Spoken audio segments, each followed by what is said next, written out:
Ca harul Domnului Iisus Hristos și dulcea lui pace să se odihnească asupra vieții tale în această nouă dimineață.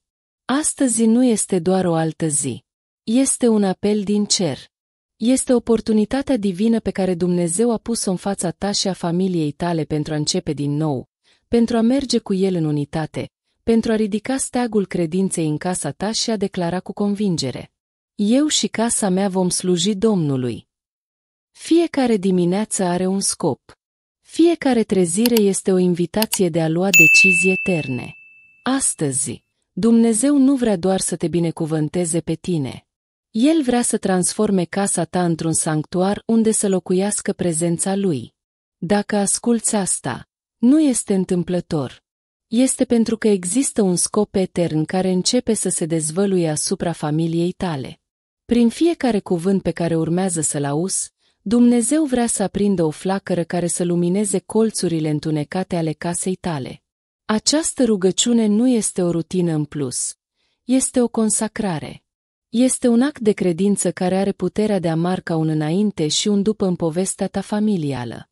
Așa cum Iosua, acel slujitor curajos care a condus Israelul cu hotărâre, s-a ridicat și a spus fără frică: dar eu și casa mea vom sluji Domnului. Iosua 24:15. Astăzi și tu poți face la fel. Nu trebuie să ai o familie perfectă pentru a lua această decizie. Nu trebuie să fie totul în ordine. Ai nevoie doar de credință. Pentru că atunci când cineva din casă decide să slujească lui Dumnezeu cu toată inima, ceva începe să se miște în lumea spirituală. Înainte de a începe rugăciunea noastră de dimineață, vreau să faci ceva simplu, dar puternic. Scrie în comentarii această frază de credință: familia mea aparține Domnului. Nu o face doar ca un gest extern. Fă-o ca un act de război spiritual. Fă-o ca și cum ai planta un steag pe pământ ferm. Pentru că prin acea declarație, sigilezi casa ta, predai persoanele dragi în brațele celui care nu dă greș. Și dacă poți, dă un like acestui video. Pentru că făcând asta, ajuți ca această rugăciune să ajungă la alte case care au nevoie de restaurare. Poți fi canalul prin care o altă familie găsește speranța pe care a căutat-o. Acum, respiră adânc. Închide ochii dacă poți. Deconectează-te de zgomotul exterior. Fă-ți spiritul pregătit. Fă-ți sufletul deschis. Pentru că vom vorbi cu Dumnezeul care poate toate. Doamne al cerului și al pământului, mă apropii de Tine în această dimineață cu reverență și umilință. Mă plec înaintea măreției Tale, nu doar pentru mine, ci pentru casa pe care mi-ai încredințat-o astăzi. Doamne, ridic familia mea în rugăciune. Fiecare față, fiecare poveste, fiecare inimă. Tu le cunoști pe toate pe nume. Tu le iubești mai mult decât aș putea imagina. Tu cunoști bucuriile și luptele noastre. Ai văzut râsetele pe care le împărtășim, dar și lacrimile pe care le ascundem. Ai fost prezent în îmbrățișările sincere și în tăcerile incomode. Și totuși, niciodată nu ai plecat. Astăzi, Tată veșnic, îți pun familia în mâinile Tale. Nu pentru a fi perfecți, ci pentru a fi ai Tăi. Ca această casă să nu mai fie un câmp de bătălie, ci un loc unde pacea Ta să domnească. Ca Duhul Tău Sfânt să locuiască în fiecare colț, ca lumina Ta să lumineze fiecare umbră, ca dragostea Ta să restaureze ceea ce este stricat. Doamne Iisuse, Tu care ai făcut prima Ta minune la o nuntă, transformând apa în vin, astăzi Te rog să transformi inima fiecărui membru al acestei familii. Acolo unde este frig, adu căldură. Acolo unde sunt distanțe, apropie. Acolo unde sunt răni, vindecă. Acolo unde este neîncredere, semănă încredere. Ca această casă să nu fie doar un loc fizic, ci un altar unde să Te adorăm. Să nu lipsească rugăciunea, să abunde recunoștința, să înflorească iertarea. Și să putem spune cu integritate: vom sluji Domnului, nu doar cu cuvintele, ci cu deciziile noastre, cu atitudinea noastră, cu modul în care ne iubim în fiecare zi. Doamne, îți predau părinții care sunt epuizați de poveri, mamele care se roagă în tăcere în timp ce toți dorm, copiii care se luptă cu temerile lor și căsătoriile care simt că dragostea s-a stins. Suflă peste ei, Doamne! Reînnoiește forțele! Restaurează dragostea! Fă ca ceea ce părea mort să revină la viață! Fă ca ceea ce părea imposibil să devină mărturie! Pentru că Tu ești Dumnezeul restaurării, Dumnezeul familiei, Dumnezeul care nu își abandonează ai săi. Astăzi repetăm cu o credință vie. Eu și casa mea vom sluji Domnului. Fă din această frază o realitate zilnică, o declarație care să transforme atmosfere, care să vindece inimii, care să întărească legăturile. Să nu fie doar un slogan frumos, ci o adevăr încarnat în fiecare cuvânt, fiecare gest, fiecare decizie. Știai că atunci când Iosua a spus aceste cuvinte, a făcut-o în mijlocul unei generații care se dezbătea între a sluji lui Dumnezeu sau idolilor pe care îi moșteniseră. Nu a fost o declarație confortabilă. A fost o decizie curajoasă. O determinare radicală. Așa și tu ești chemat astăzi să faci această declarație. Sărut ciclurile de diviziune. Să ridici o nouă generație care să cunoască Dumnezeul adevărat. Să pui capăt cuvintelor dureroase, zidurilor de indiferență, frigului care s-a instalat în timp. Dumnezeu nu ți-a dat această familie întâmplător. Ți-a încredințat-o pentru a fi lumină, intercesor, canal de pace. Și dacă astăzi te simți slab, dacă simți că totul este rupt, amintește-ți asta. Același Dumnezeu care a restaurat case în Biblie, continuă să restaureze familii astăzi. Și poate începe cu tine. Tată Sfânt, în acest al doilea moment de rugăciune și reflecție, îți înalți ție rănile ascunse care există în interiorul casei.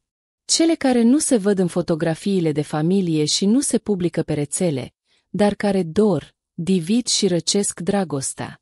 Tu cunoști resentimentele vechi care au fost păstrate ca cicatrici neînsănătoșite. Cunoști inimile care au încetat să comunice, promisiunile care s-au rupt cu cuvinte dure, îmbrățișările care au devenit îndepărtate. De aceea, astăzi vin înaintea ta ca intercesor pentru familia mea. Nu pentru a indica vinovați, ci pentru a cere intervenția ta vindecătoare. Ca dragostea ta să intre ca un râu în cele mai adânci colțuri. Ca iertarea ta să străbată generațiile. Ca tot ceea ce a fost semănat în durere, acum să fie transformat în recoltă de speranță. Doamne, reînnoiește comunicarea între părinți și copii. Deschide canale unde era doar tăcere. Eliberează limbile pentru a cere iertare și eliberează inimile pentru a o oferi.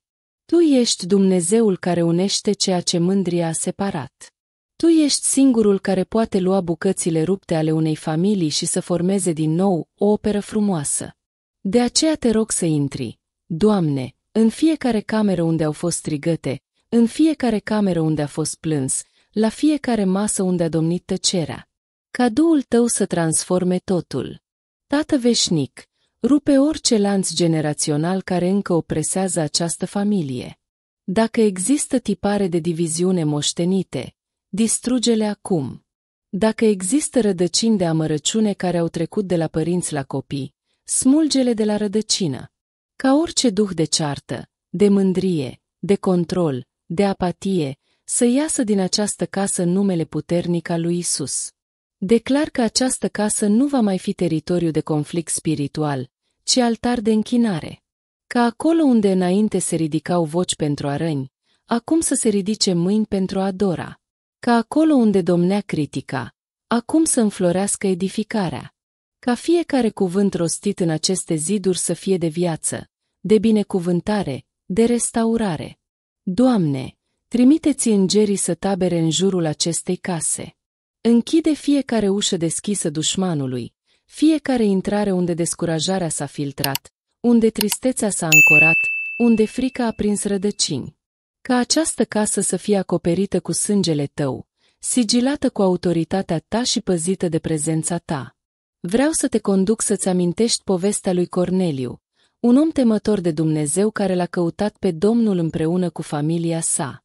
În Cartea Faptelor, citim că în timp ce se rugau în casa lui, Duhul Sfânt a coborât nu doar asupra lui, ci asupra tuturor celor care erau adunați.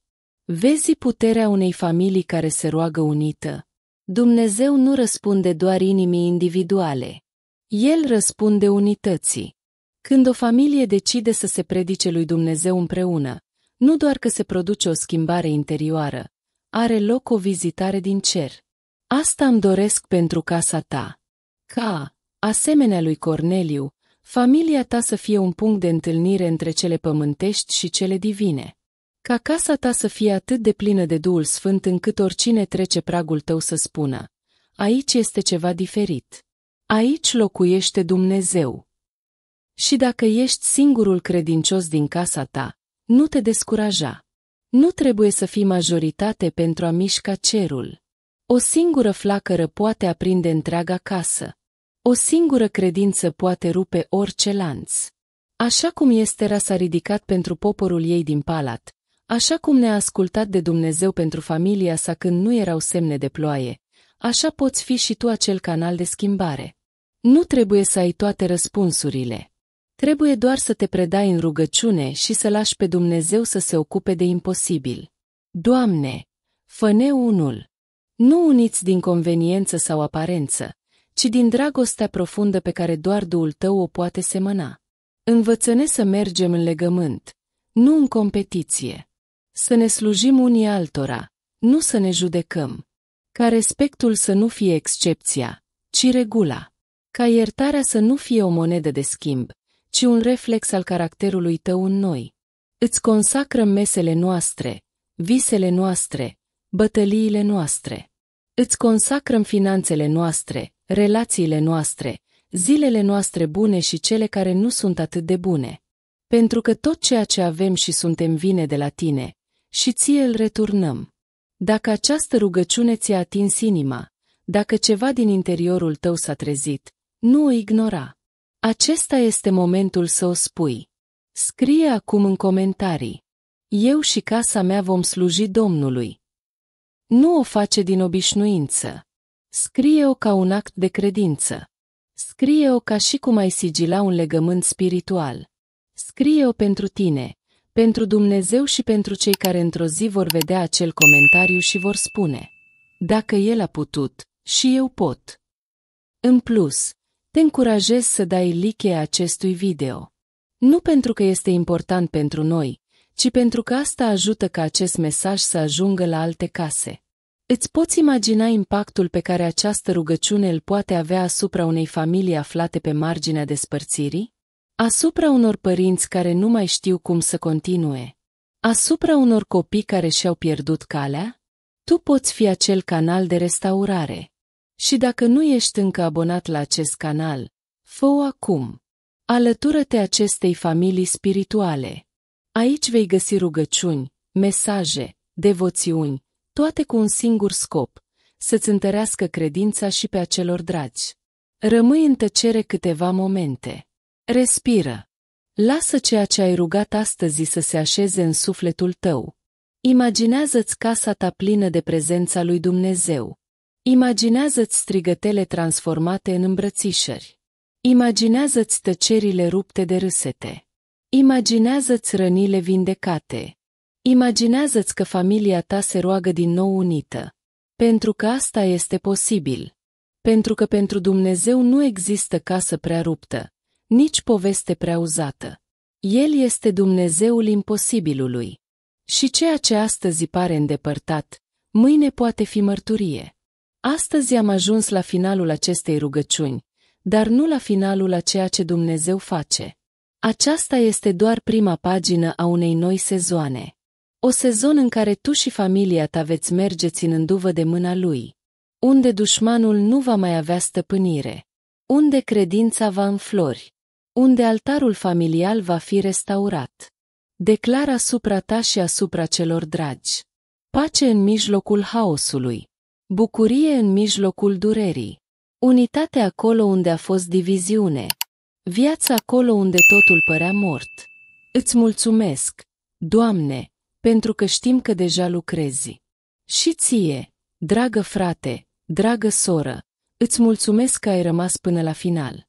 Îți mulțumesc că îți iubești familia atât de mult încât lupți pentru ea în rugăciune. Amintește-ți mereu. Eu și casa mea vom sluji Domnului. Ca harul Tatălui, pacea Fiului și focul Duhului Sfânt să locuiască în casa ta în fiecare zi a vieții tale. În numele puternic al lui Isus. Amin.